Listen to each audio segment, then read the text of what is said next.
On this video, I want to talk about building off-meta builds in Throne and how you should be taking, take precautions, take care when doing that. I'm a player that enjoys picking any new game or any different game and exploring angles that people are not exploring.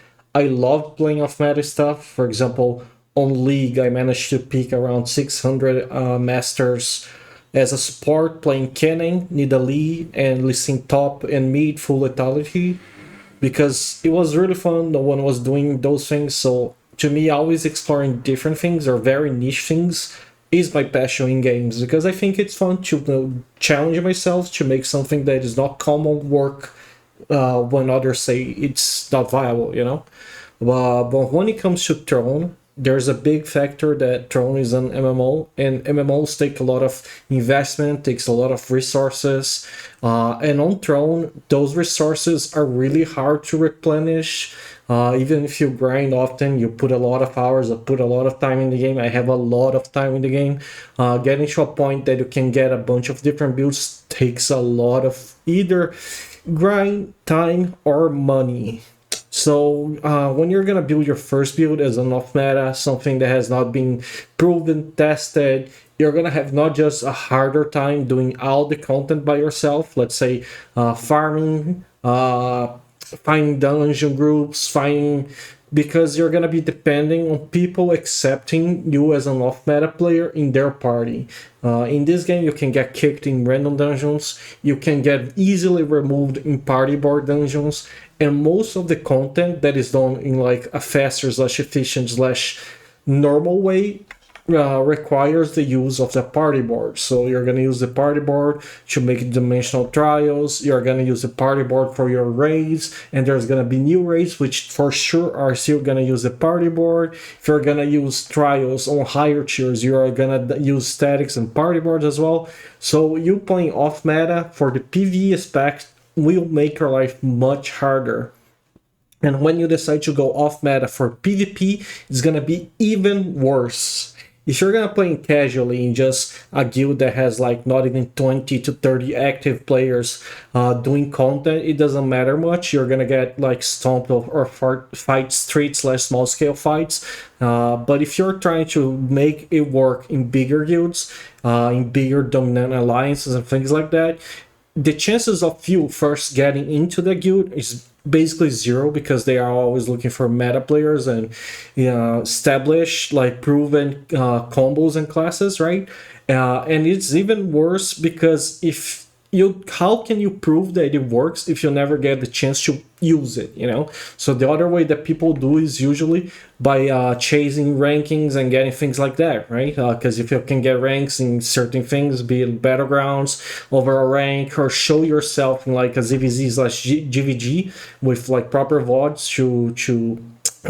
to clearly show that it's possible to play the class or effective, you're gonna just get ignored like 99% of the times. And to get to a point of getting to a competitive guild, you're gonna be required to invest a lot into your character. If you're not a healer or tank, you're probably gonna, if you're gonna be playing a DPS of meta, you're gonna be needing to reach almost the cap of like 8,000 gear score. And it's really hard to reach that being an off meta. It's even harder to swap if you need to swap from that.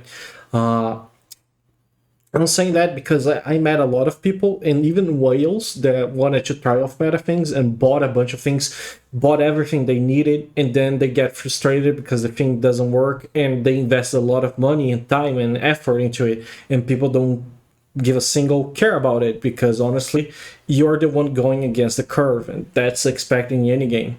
So this video is mostly to talk about like even if you want to play off meta, if you like doing like me and play different classes, I highly recommend first you pick a established class for PvE with an alternative to PvP, or vice versa, PvP and an alternative for PvE, before building your off meta class. Because this way you have your main class, they're going to be able to do all the content and get into groups without problems. You can get in good PvP guilds to get into a good position to get resources, and then with those resources you can export different angles. And being in the guild, having your name on the guild already, you can ask like your party leader, your party squad, or your guild leader, advisors, whatever it abilities, so to test different things. So you can be like, hey, I know I always play Scorpion, Ravager, Shadow Dancer, whatever, you know, Spellblade, but can I test Darkblight on this game, this war game, to see how it goes? Can I test, let's say, Lunarch to see how it goes? And it's much easier for you to actually check how those classes will perform in a real PvP situation. But if you try to go the inverse route, go from off meta to get directly to any of those guilds, you're going to struggle a lot. When I started playing Darkblight, it was not played by mostly anyone. On the DPS aspect, it was mostly a support engagement on tier 1, then it died. Then on tier 2, I started playing DPS. I was already playing tier 1, but I kept playing. Then it got more popular due to like the situation. The class was actually working in a niche. It was like the class that would deal with tanks and healers on that during the mid to start of tier 2 and some AoE clump bombs. So it got like reputation, got some ranking, but the start was really hard to get a position in any competitive guilds because how can you prove yourself, right? Thankfully, I had videos and things like that that helped like showcase the class, and the popularity of it did increase, which allowed people to start joining better guilds just by having participation. But it's really hard. For example, right now I was doing Lunarch and it was doing okay, mostly because the orb was overpowered, but now Lunarch got gutted and it's really hard, almost impossible to play the class right now. So it's worse than Darkblight in my opinion right now, for example. So I'm being forced to swap again, and swapping takes resources, so I'm gonna be investing resources, and I can't afford that because I play way too much drone and have way too much like resources stacked from other characters that I farm and sell lucent. This character has over a year with like content done almost every day for everything, never like wasting resources. So you can see why my account like has so many random things that I can use to swap and like test different things. But as a new player, you're not gonna be able to do that in a long time unless you're whaling, and even that you might get frustrated. Other than the also needing knowledge of the game, basic skills and combos and things like that, so you can understand how to build an off meta, right? So this video is more of a warning. If you're trying something different and you want to play that something different in a higher tier PvE, higher tier PvP, you're gonna struggle, and I don't recommend doing that.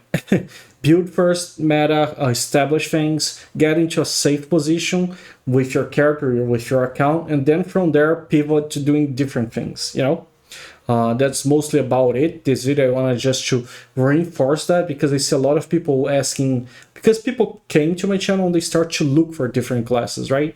So this is a video that I'm putting out right now to alarm you that you should not be doing that. I know it's counterintuitive because I know you're watching me to do different things, but the way tone works right now, it's really hard to run away from the meta.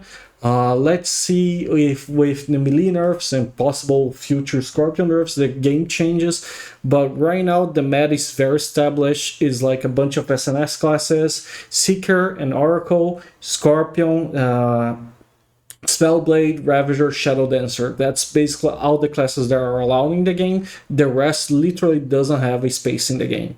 So it's really hard to build anything different. And it's really resource intensive to test anything different. But yeah, I'm just going a cycle here. I hope this video helps you to like at least form a vision on what you want to do on your account or on your character before fully investing into something you might regret later and probably will regret later. I highly suggest checking tier lists from videos like new videos and following that on the start, and then later on doing your own thing. That's about it. Thank you for watching. See ya.